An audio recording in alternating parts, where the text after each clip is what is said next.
Hello and thank you for watching Erin and Drew's movie review show. I'll get it right one of these days.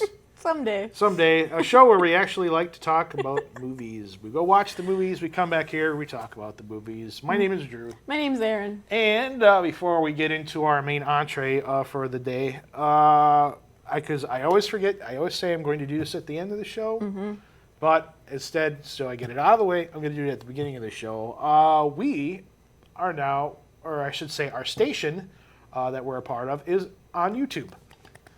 So you can actually watch us on YouTube now. The channel is WTCO.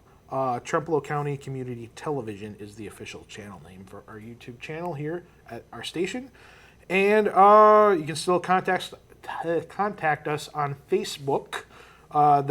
But that address has also changed. It's facebook.com/WTCO18official.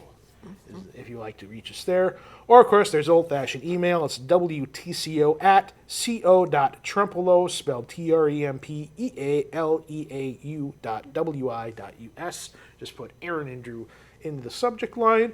If you have a comment or suggestion or you just want to write us a letter that you never know, we may or may not read on the air. But those are ways you can get in touch with us because we've changed a few things here at this station. And, yeah, we're on YouTube now, too. So, yeah. Very exciting changes. Exciting times here. Okay, shameless plugs out of the way. Our movie today is Clash of the Titans. This was my selection. It is the first.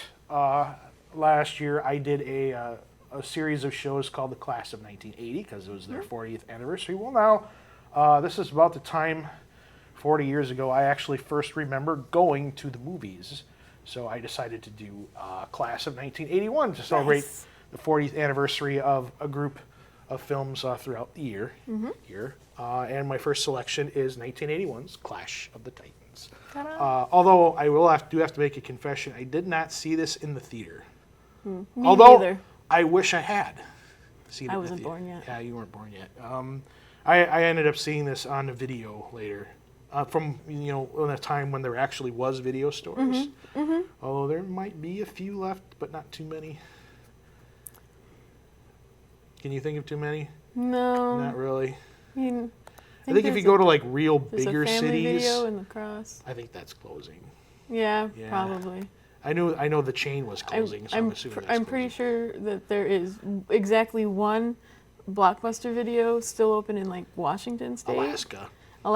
I think it's Alaska. I don't know. Because the infrastructure up there is not so few and far between, so video was still kind of popular up there. So kind of like Jerry Lewis is popular in France. I don't know why I got on that subject. Oh yeah, Clash of the Titans. Yeah, I saw this probably I was in grade school when I saw it for the first time. And I really like this movie. It's also kind of marks the end of an era of a particular type of film, but I think it goes out very well. Or maybe it doesn't quite go out. But what I mean by that is it was all the effects and everything in the movie was done by a man named Ray Harryhausen, who is a big name in the history of movie visual effects. And he started doing movies, I think, in the 40s. Mighty Joe Young might have been the first film he worked on. Yeah. And so, yeah, it's like almost 40 years worth of work he did. And but he's kind of known for doing these more movies like this, like Jason and the Argonauts, a series of Sinbad movies, Sinbad in the Eye of the Tiger, Seventh Voyage of Sinbad, and also Hercules movie? No, I don't think so. What else did he do? Oh, he did this really weird Western called The Valley of Guanji. It's like a Western with dinosaurs in it. Nice. And I want to say he made a Hammer movie called When Dinosaurs Ruled the Earth, I think it was called. So, yeah, he's done all kinds of different movies. So, and, another one, The Beast from 20,000 Fathoms, which was kind of, sort of, but not unofficially credited as an inspiration for Godzilla. Oh. They kind of wanted to make their own Beast of 20,000, so that's kind of where the Godzilla thing came from. So, yeah. Yeah, and I know when I said I wanted to do, well, actually, I wanted to do this movie. Technically, you kind of picked the movie, though, because I had you pick a number, and this is the number this movie was assigned to. We have a very extensive way of picking the movies for this. I can't make up my mind, so if I get to those situations, I'm like, well, we'll flip a coin or roll a d20 or just have somebody pick a number. And this is what we were going with first. So, but when we picked this movie last time, I was interested because you said you were going to point out all the incorrect information in the movie because it doesn't quite. It's based on Greek mythology, but in the movie, I guess it's not quite following the source material. Right. There's like parts liberties. Of it does. There are a lot of liberties. They take liberties with some of it. They take a lot of liberties. But I think you kind of, in certain situations, I think you have to do that. Like if you're adapting a book or a comic for a movie, especially these days because comic movies are so popular, you have to kind of make changes to make, because some things in books don't always translate to screen very well. Right. And vice versa. Right. So I got the main reason that they made a lot of the changes in this movie that they had to is that in mythology, most of the times Zeus is his own foil. So in order to have someone for Zeus kind of to go up against, they needed, well, let's just use one of the other gods. But not one of the real gods. Let's just make one of these lesser goddesses and raise her up to be an actual goddess instead of a Nereid, which is what she actually is, Thetis. Yeah. And then let's just introduce a character that doesn't exist. Which is? Kalybos. I had to write it down because I don't remember names that well. Calibos. Kalybos. Yes. Kalybos. So Calibos is not in the... No. Not in a... He's a Greek fan fiction? Yes, sort sure. of? Yes. They don't even really know, like, what kind of creature is he? Well, he's kind of a... Well, we'll get to that. Right? Okay. We should maybe talk about the actual story. Yeah, the story. Well, Woohoo. It starts off... I guess this is kind of a Jesus being born kind of moment, if I comparison. Yeah. Because I guess you could say start that. off with... It's not a funeral, but it's... Well, kind of a funeral, because they're carrying this... casket, but they put it, they don't, how do I want to say this? The king, who doesn't looks nothing like a king. right, He looks like doesn't want to actually kill his daughter because he loves his daughter, but his daughter has betrayed him by having a son. Right. Even though she has been locked up her entire life, and there's no possible way that she could have had this child. It's now, Zeus's. are you going from the movie or the actual? Both. Both. Yeah. So that is accurate. Yeah. It is accurate. This part is Yep. accurate. Okay. Yep. I'm looking forward to your criticisms and as to what's accurate. I've been studying Greek mythology since I was in the third grade. Not to what's grade. real, so. but to like the comparison between the actual source material. But yeah, this is what I meant by the Jesus moment where Zeus comes down and I guess it's not immaculate conception, but it's... He But how do comes gods down do as that? a golden shower. I am not kidding. That's exactly what he does. What? He rains down as gold. Yes. Yes. That's the exact words in the book. Wow. And plants his seed, as they do, and then goes back up to the heavens because he's Zeus and he has much more But now here's other things to do at the time. And then here's she a has question though: if she had bore a daughter, would that have made any difference? Yeah. No. Nope. She just was not supposed to have kids. Yep. You know. She was just not supposed to have kids at all. She's just supposed to be like a. Well, the king had locked her in like a tower. Yeah. Why? Because he loved her, and that meant nobody else could love her. Oh. Okay. Greek's times were weird. Yeah. Would they have had something called Stockholm Syndrome back then? Do we want to talk about Zeus marrying his sister? Well, No. that wasn't Greek it. were weird. Yeah, they were weird. Greek mythology is crazy. But anyway, it's kind of a pseudo funeral, but they put her and the baby in the casket. Because they don't want to actually be responsible for the death of these people. They put him in this casket and throw them out to sea Yeah. so that if they die out there, it's Poseidon's problem. He did it. Okay. Is that what they call plausible deniability? Yep. Yeah. It's like, hey, if we don't want to kill them, but if they die, it's not our fault. Right. Basically. Exactly. We just kind of make it a possibility. Yep. This happened over there. Yep. No possible way that was us. Was it Poseidon? I think gets wind. He observes the whole thing because he's. Zeus is watching the whole thing. Well, it wasn't Poseidon like a bird. No, I'm Zeus talking was about a in the bird. movie. Yeah. Zeus was a bird. Zeus was the bird. Yes. Zeus was the bird. He was. Yes. Oh, I thought it was. Because he watches everything. Oh. Okay. Yeah. Zeus is the bird. Poseidon's the ocean. Right. Yeah. So Zeus is watching this whole thing. He's like, I can't believe my favorite person would do this to myself. I gave him part of me. Destroy the whole city. Brother, go release the Kraken. Yeah, because he's ticked. He's ticked. He's very ticked. So mad. Was it Argos? Yep. Argos is the kingdom. Yeah. And boy, well, I'll get to this a little bit later, but why I like that. Yeah, Laurence Olivier is Zeus in this movie. He was a perfect choice. I don't know if it's because one of the producers saw, well, Marlon Brando was in a Superman movie, and Olivier is like an acting legend, or hasn't been with us for some time. But I mean, at that time he was getting elderly, but he was still very much in demand. He was very much Laurence Olivier. Very Laurence Olivier.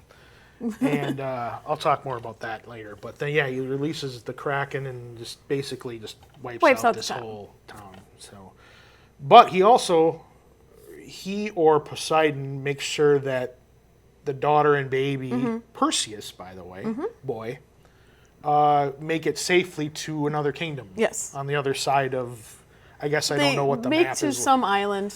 Yeah. Seraphos. Yes, I think it's called Seraphos. Yes. Yeah, where they can kind of run around and be nude. Yeah, walk on a nude. Did they have nude beaches back then? But that's a Greek, everything. But if you look at like old pictures, that's a Greek thing. I mean, it's like, I don't know what the comparison would it be like wearing. Would it be like today's equivalent, especially if you live in Wisconsin, where you wear your pajamas to the gas station? Yeah. I would say so, yeah. In February. That was their pajamas. In February, I might add. Yeah. But anyway, time passes and you see Perseus kind of growing. Strong. Big young man who was played by Harry Hamlin. In his first role, and you can tell. Yeah. But it worked. He's got big arm movement acting thing going on. He's acting. Acting here. Yeah, I am which acting. Is not at all like the character he would become on L.A. Law. No. I go from playing Perseus to playing a lawyer. It just seems kind of weird. But hey, it's an acting gig. You get what you get. Side bit of trivia. Supposedly, I don't know because I've never played this video game, but I guess there's a PlayStation or Xbox video game series called God of War. And someone who was obviously a fan of this film thought, hey, we got this character Perseus in our video game. Let's get Harry Hamlin to come back and do the voice of Perseus for God of War. So he's the voice of Perseus in it. Unrelated video game, but it's the same character, which is that's a really cool idea. But those anyway, games are tough, man. What's that? I said those games are tough. Have you played them? Yes. Yeah. Well, I've tried. I can't get through them. They're tough. Yeah. Well, they can't. I'm all half be. a gamer. Yeah. So, and then there's this kind of a little philosophical. I don't know if we call it philosophical, but there's a debate between Zeus and Maggie Smith. You know what? Before we go any farther, we should talk about the cast a little bit. Of course, the cast is amazing. It is a very good cast. We mentioned Laurence Olivier, future Harry Potter teacher. Is it McGonagall she plays? And Downton Abbey, Maggie Smith. Maggie Smith? Dame Maggie Smith? She's in this film. She plays Thetis. And who else? Oh, Burgess Meredith. One Wah, wah, wah. Penguin from Batman. He's also in Rocky. What are you doing, Rock? You know, he's just an amazing character actor. He's been in tons of stuff. And the original Bond girl, Ursula Andress, 20 years after Dr. No, is in this film as well. Big speaking role in this one. Yeah, she doesn't say a whole lot, does she? Does she say anything in this movie? I don't think she does. She stands around and looks pretty because she's Aphrodite. Yeah, because, well, I'm wondering if that's maybe because she has kind of a thick accent. Possibly. And if she did have dialogue, they probably have to loop her. It's like, let's just give her as less lines as possible. She's here to look good. Yeah, well, 20 years after Dr. No at the time, she aged pretty well. I don't know what she looks like now. I think she's still alive, but I could be wrong. I have no idea. And I don't want to look it up right now. Kind of busy. Yeah, kind of busy talking about stuff. And I'm trying to think if there's anybody else of note in the movie. Not that I can think of. No. Can you? I can tell you that Calabos, did I say it right this time? Calabos is not the same guy that plays the Nighthawk in Neverending Story, even though the creature makeup looks exactly the same. Really? He even does the with his teeth. Oh. Yeah, it's weird. It's Yeah. weird. I actually know that actor. Well, not personally, but Neil McCarthy. And I know him because he was on Doctor Who as a guest star during the Tom Baker years. So very different. Without the makeup, he actually looks pretty normal. But anyway, what were we talking about? Oh, Thetis and Zeus. We're having there because Thetis. Yeah. Her. This isn't. They're having a quarrel. They're having a quarrel because Zeus likes his own kid more than he likes her kid. Because apparently her kid's been naughty. He's been doing what gods like to do, and that is kill things. Yeah. And he's just been killing all the famous creatures, and there's only one left, and it's the Pegasus. Yeah. So before he can get to the Pegasus, Zeus is like, "No, I curse you. You now have a tail." Yeah. And he was supposed to marry a princess. But now, since he's been, I don't know, uglified. Yeah, he's been uggoed. Lego, my uggo. Is that a thing? No. It's like, I don't like you anymore. Yeah. You were ugly. But when you when you finally see Calabos a little later on in the movie, if he was going to be marrying a princess, you would think he'd have to be, I mean, I don't know how the culture works, but you'd have to be of a higher social standing, usually. Because they don't, princesses was a just... goddess's son. Yeah. That was his whole social standing. Right. Yep. But when you see him in the movie, he's like... He's king of the underlings. Yeah, but he's all, he's all gross. scuzzy, and he's got these henchmen that look like, they would break a bottle over their head at the bar or something, and just listen to a band that's behind it's like chicken wire. Did he make all these friends or minions after he got uglified, or when he was normal? Did he hang around normal people? I think he hung around normal people. I think his whole entire entourage got uggoed. I'm going to continue to say that because get that reaction. Yeah, I love that. Good times. He got uggoed. He got uggoed. Remember, you got served, you got uggoed. But anyway, he gets uggoed, and then, Thetis says, "I'm going to mess with your kid," and she magically transports. Yeah, she literally picks him up because they're little clay sculptures. I like that aspect. The gods can apparently manipulate little figure, kind of like, almost like voodoo dolls, kind of manipulate these stone figures of people who live on the real world into wherever. They're playing with their dolls. Yeah, they're like. That's basically what it is. It really is. Yeah, like voodoo dolls. And Perseus magically goes from this kingdom. It's a good thing he didn't remember getting put in the ocean, because he went from one kingdom to another kingdom and then magically ends up in another kingdom. Yep. And he's like, he has no mommy issues, like, where's my mother? I mean, he wakes up and this guy's... He didn't care about his mom once he found the horses. I'm sorry. They spent a whole sequence of him just learning to ride, or showing that he's excelling at riding horses, Yeah. and completely forget about Danae and whatever she's doing. And he on the wakes up island. in. And it's just like, he wakes up in a amphitheater. arena amphitheater. There we go. And you meet the local director of Waiting for Guffman. He's kind of like the Greek version of Guffman, Burgess Meredith, because he's like the theater guy and he wants to do plays. And Yeah. even though you never actually see them during the movie, but back then that was the thing. Yes. It was entertainment. I mean, yeah. Not to talk It's like about your another. whole story is an epic Yeah.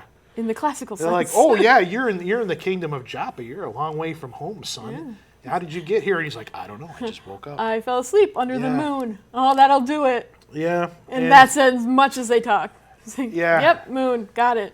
Then and then Zeus finds out, you did what to my kid? You put him in another kingdom and blah blah blah and all that thing. And then says, well, if he's going to be in a new land, let's give him some toys. Yeah. Let's give him like a helmet. Let's give him a shield. Let's give him a sword. All the good stuff. And the helmet turns him invisible, which is kind of cool. Except you can see his footprints. Yep. That's So the only downer. only downer. Yeah. Which The shield has a mirror in yeah. it, And then which is important. he's And a sword that he drops a lot. yeah, he does, doesn't he? He's like, Like a hot potato sword. yeah. He needs to spend an hour with it and get war bonded. Yeah. And then he and Ammon, Ammon. go into town and see, hey, let's check out the locals. And they see some dude burning at the stake, and they're like, well, what happened to him? Are they having a barbecue? What's that smell? Yeah. Oh, no, it's pure person. Is that Ugh. bratwurst? Gross. smell? Oh, no. Long pork. Like, you'll never need a bratwurst again. But they find out, oh, no, he guessed the riddle wrong. Yeah. And apparently, in order to, Andromeda still apparently needs to be married because she can't marry Calibos anymore.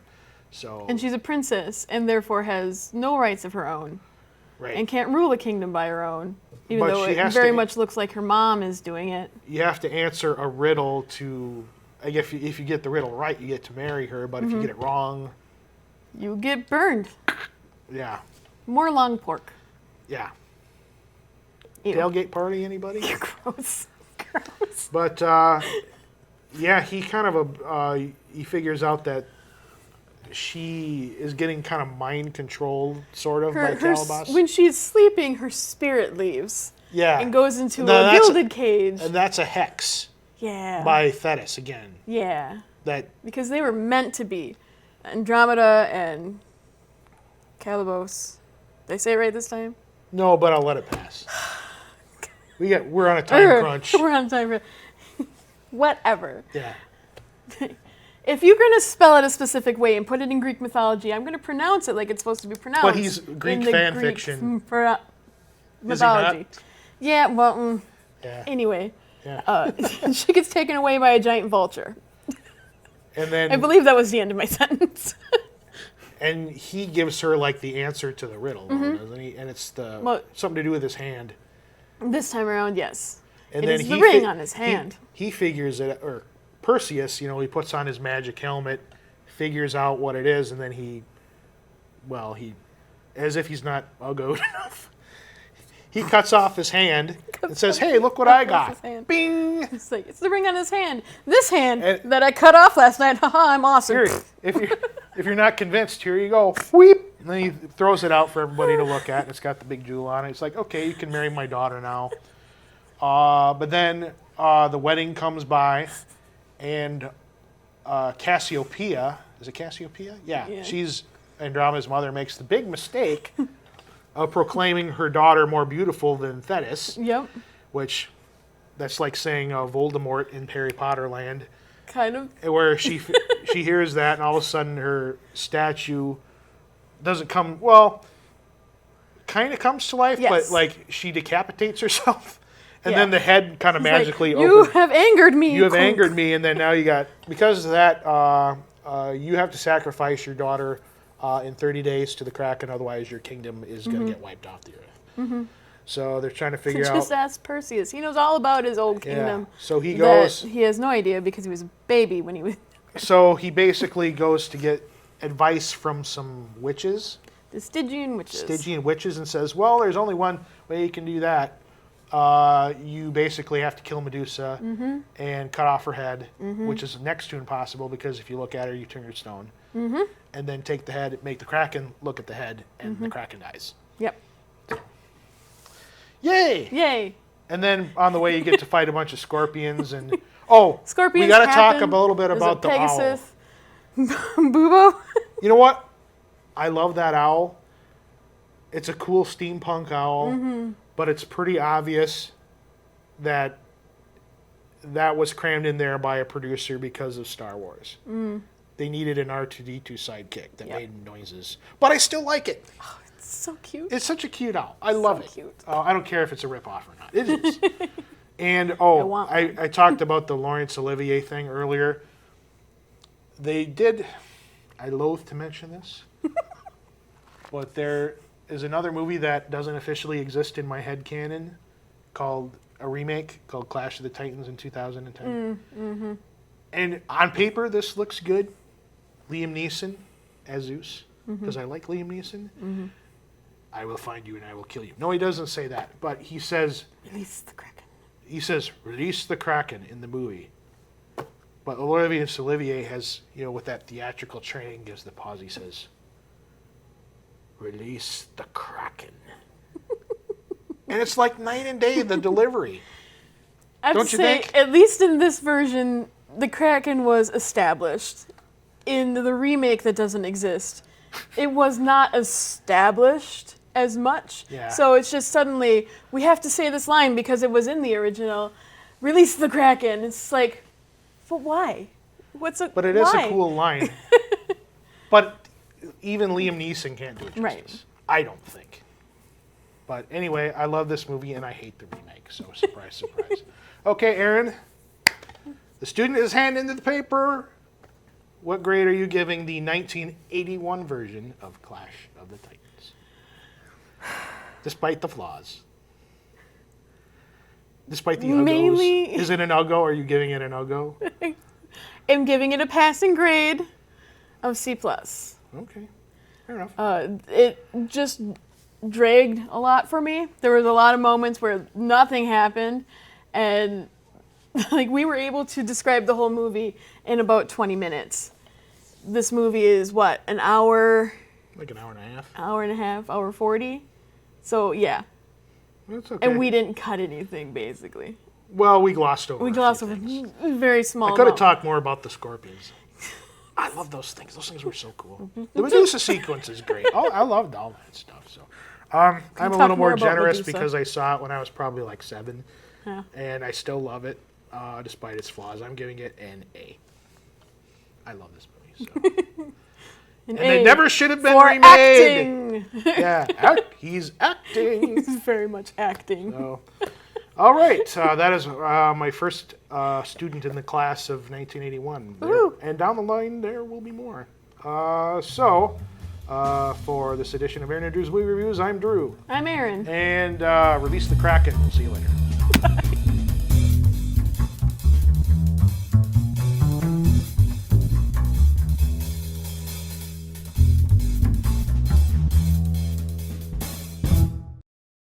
Cable television is the swellest thing they got.